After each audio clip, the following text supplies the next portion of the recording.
Well, welcome back to Greenbridge Metals, a channel unearthing critical metals for the greener future. And joining to give us operational updates, we're going to talk about the commodity space and the stock as well. It's performing exceptionally well here. We have David, the CEO, joining. First and foremost, welcome back. Thanks very much. It's good to be back. It was a slow summer, and everybody at Greenbridge is raring to go here. Nice to see the market come back, and people are interested. The gold shows are on, and I think we're going to have a really exciting fall here. Yeah, definitely, appreciate making the time here. And I wouldn't mind first and foremost, because I think it's underappreciated. Gold's rallying a lot here, but when it comes to especially like critical metals for the electrification of everything, whether it's copper that takes like 3.5 times more in an EV than it does an ICE vehicle, I mean, there continues to be huge demand, and we're seeing that price fluctuation in some of these commodities. I wouldn't mind just kind of getting your broad view on the sector from the commodity standpoint. My broad view on the sector is that where I live in North Vancouver, there was just recently a huge theft of scrap copper from somebody's yard. And so, that tells me there's just absolutely not enough copper in the world for exactly what you mentioned. And, we're a company that's out looking for properties that have, high potential for copper, nickel endowment, and some of the other critical metals. People call them battery metals. I call them green metals. And I grew up as a greenie. My first foray in university was to be an environmentalist. I took environmental studies, environmental science, and I married that with finance and resource, and now here we are with this company that's all of a sudden in a time and place where people say the word critical. It is critical. And so with our properties, we're obviously chasing copper and nickel, and in Minnesota now we're bumping onto some other metals that we knew were there, but we didn't know the significance, perhaps that we're now seeing. So there's a lot of news to come on this company, and we've got a lot of work to do ahead of us. So you and I could be talking once or twice a week regularly with new things to talk about. No, it's incredible. And speaking of things to do here, you announced the completion of the geophysical study at the South Contact Zone properties. Do you want to just give a brief operational update on what's going on here?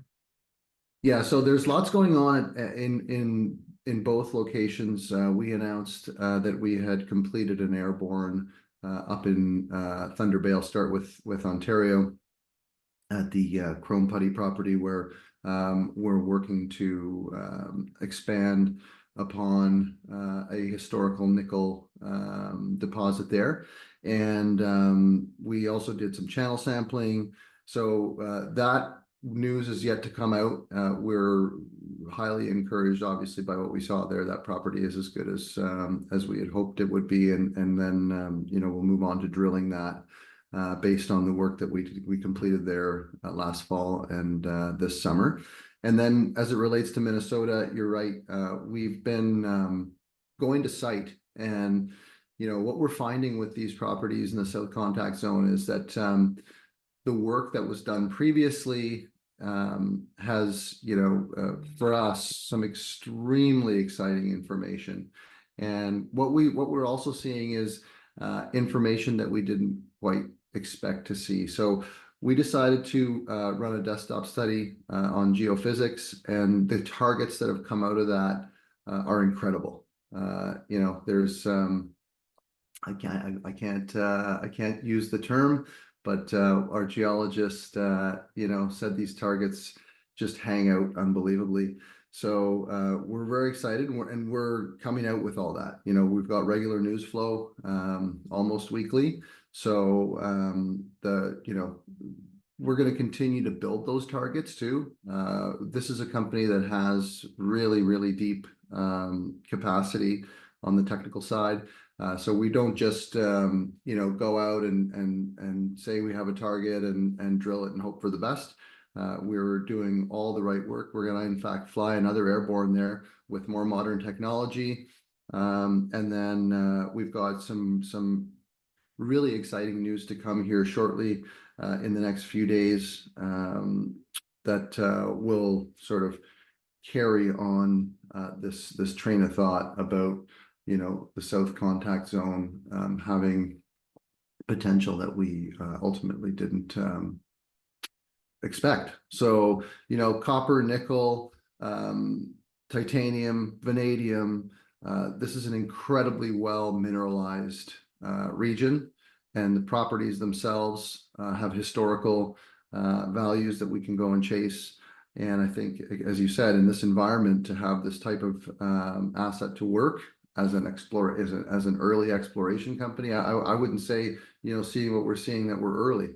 What we are is, you know, we've hooked into a world-class suite of assets that are truly unique, you know, in a tier one jurisdiction. So we're very excited. On that note, we'll pass it off to the viewers as always. We'd love to know what you think in that comment section, and consider subscribing as news and catalysts like this hit the wire. Of course, we'll bring it to you here. But on the note, we look forward to catching you in the next one.